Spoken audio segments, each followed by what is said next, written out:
नमस्कार।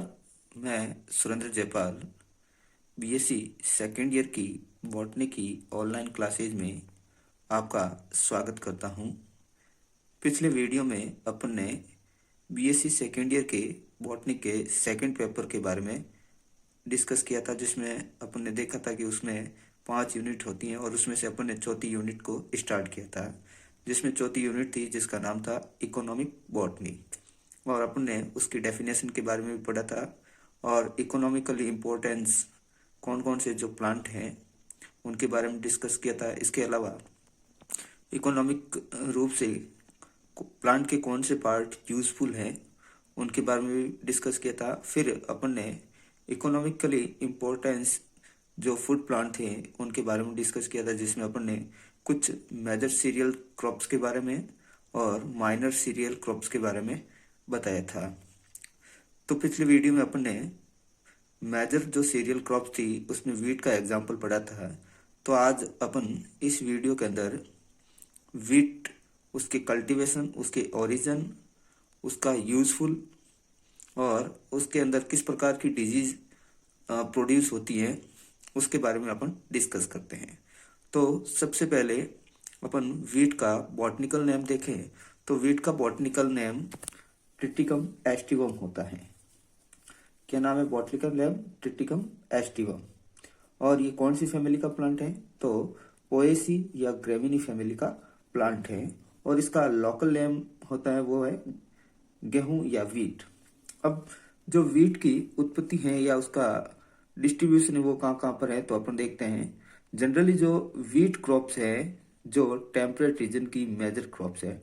Temperate region का मतलब होता है शीतोष्ण क्षेत्र, यानी कि जहां पर ठंड रहती है वहां वाले स्थान पर ये वीट की क्रॉप्स है जो उगाई जाती हैं। गेहूं का origin centre south east Asia को माना जाता है। उसमें सीरिया, ईरान, इराक, इन जगहों को वीट की उत्पत्ति का केंद्र माना जाता है। आज से 6000 ईसा पूर्व वीट की 2 वाइल्ड स्पीसीज थी। नंबर 1 एनकॉर्न वीट जो डिप्लॉयड थी और दूसरी थी एमर वीट जो टेट्राप्लॉयड थी, और उसको अपन ट्रिटिकम डाइकोकम भी बोलते हैं। इन 2 वाइल्ड स्पीसीज को 300 बीसी तक बोने के बाद दूसरी जो वीट की स्पीसीज बोई गई थी जिसका नाम है मैक्रोनी वीट, जिसको अपन ट्रिटिकम ड्यूरम बोलते हैं। और प्रेजेंट टाइम में जो इसकी सबसे प्रचलित वेराइटी है वो है ट्रिटिकम वल्गेरी।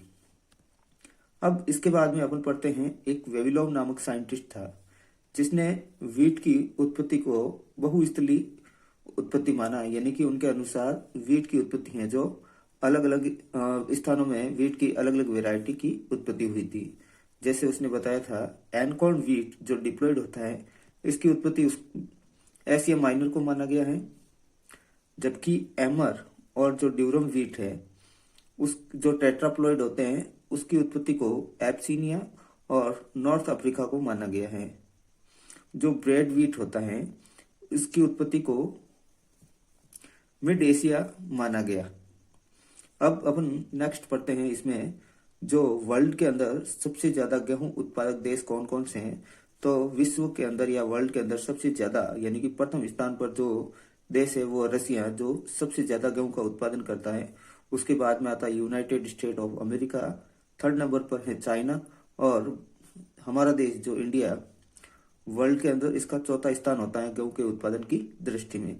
इसके अलावा फ्रांस है, कनाडा है, इटली है, अर्जेंटीना है, ये भी गेहूं के बहुत बड़े उत्पादक देश हैं।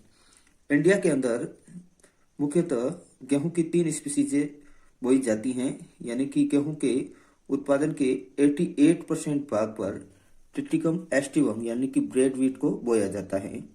11% भाग पर ट्रिटिकम ड्यूरम को बोया जाता है और 1% जो बचा हुआ भाग होता है वहां पर एमर वीट यानी कि ट्रिटिकम डाइकोकम को बोया जाता है।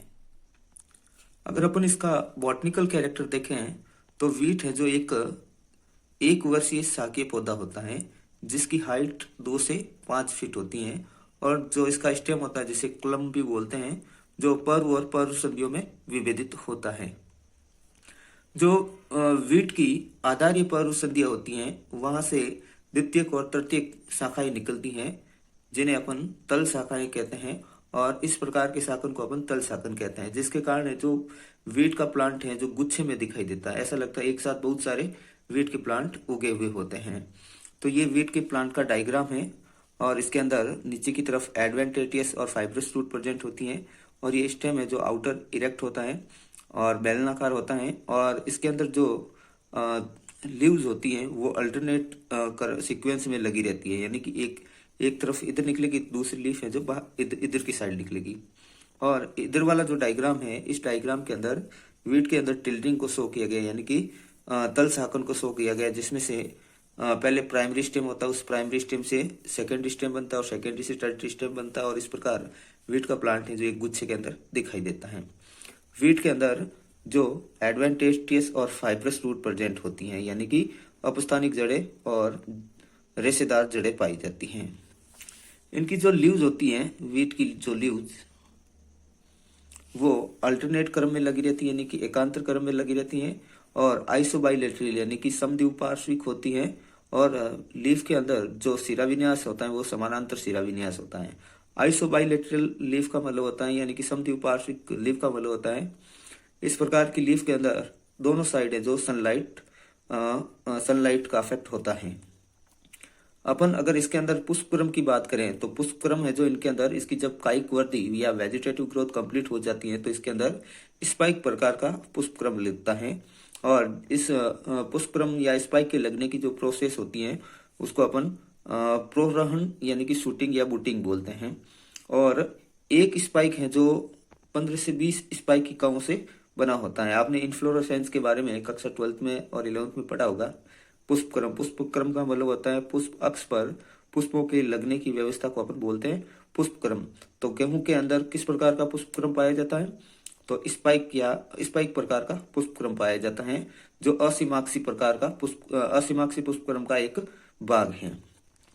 प्रत्येक स्पाइकिका के अंदर 1 से 5 फ्लावर लगे होते हैं जो एक तुष युग्म यानी कि ग्लोम से ढके रहते हैं। आपने गेहूं को देखा होगा कि गेहूं के चारों तरफ एक कवर होता है जिसको अपन बोलते हैं तुष युग्म।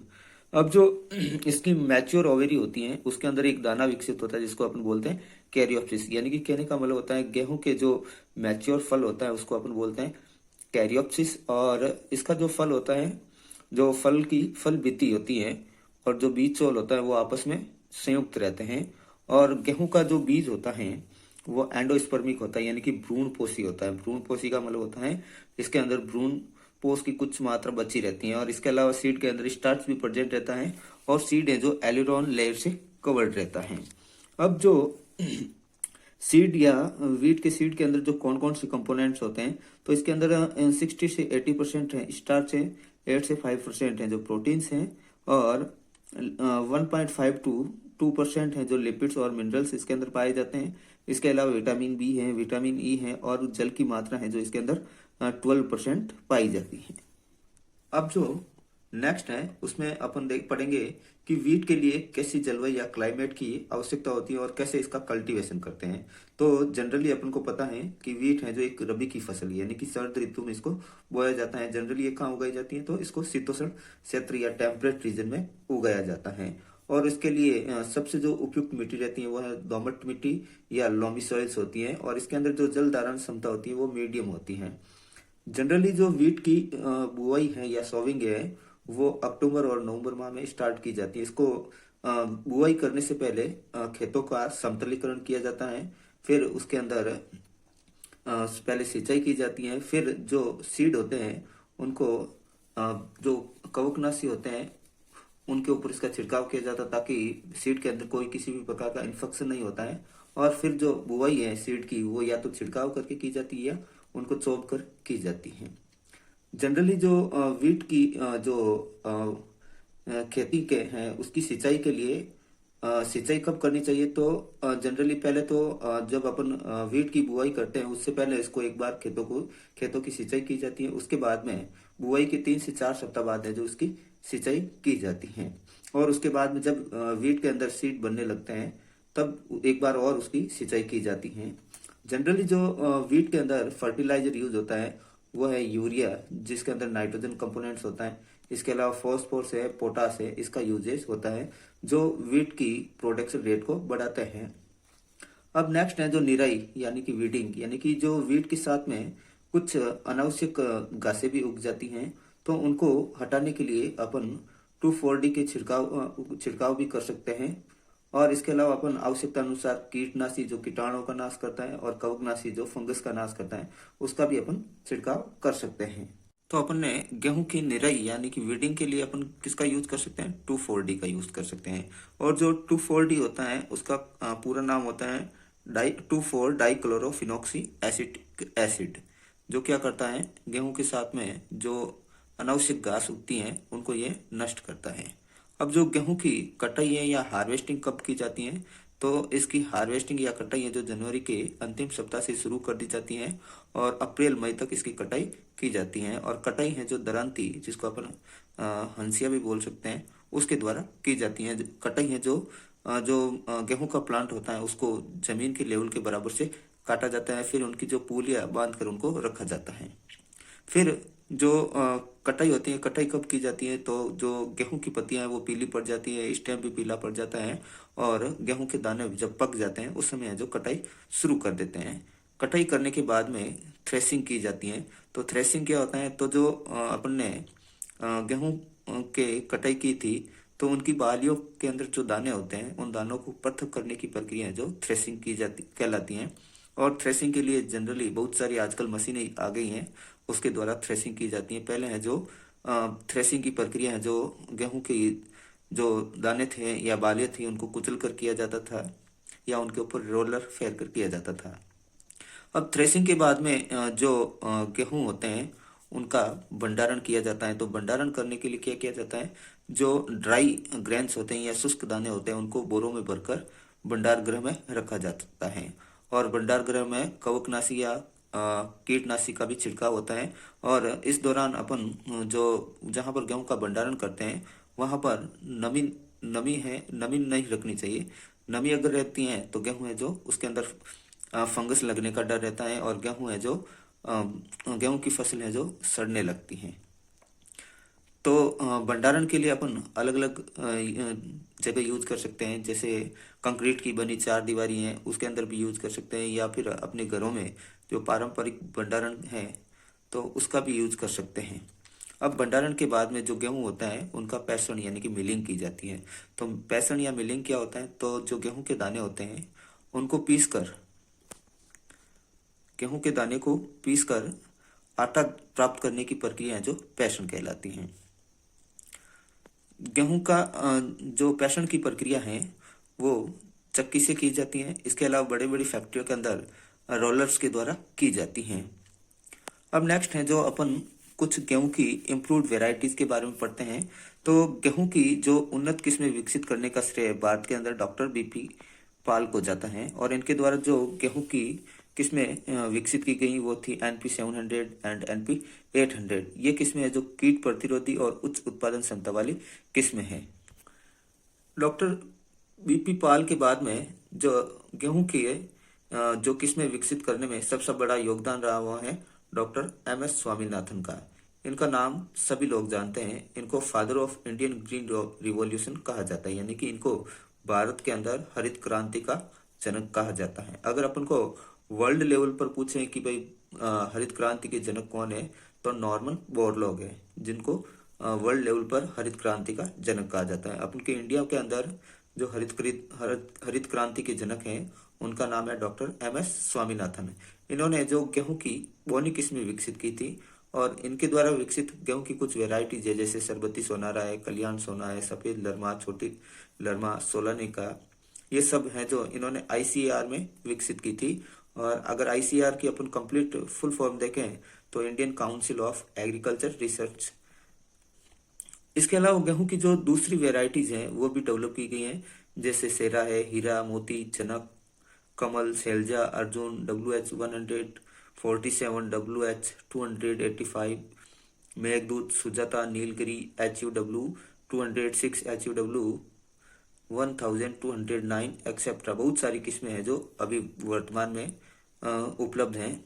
हमारे जो राजस्थान में गेहूं की किस्में बोई जाती हैं उनमें से जो मुख्य किस्में हैं वो है सोनालिका है, राज 911 है, राज 1972 है, HD 2329, HD 2236, कल्याण 16, लॉक 1 आदि जो गेहूं की किस्में हमारे राजस्थान के अंदर बोई जाती हैं।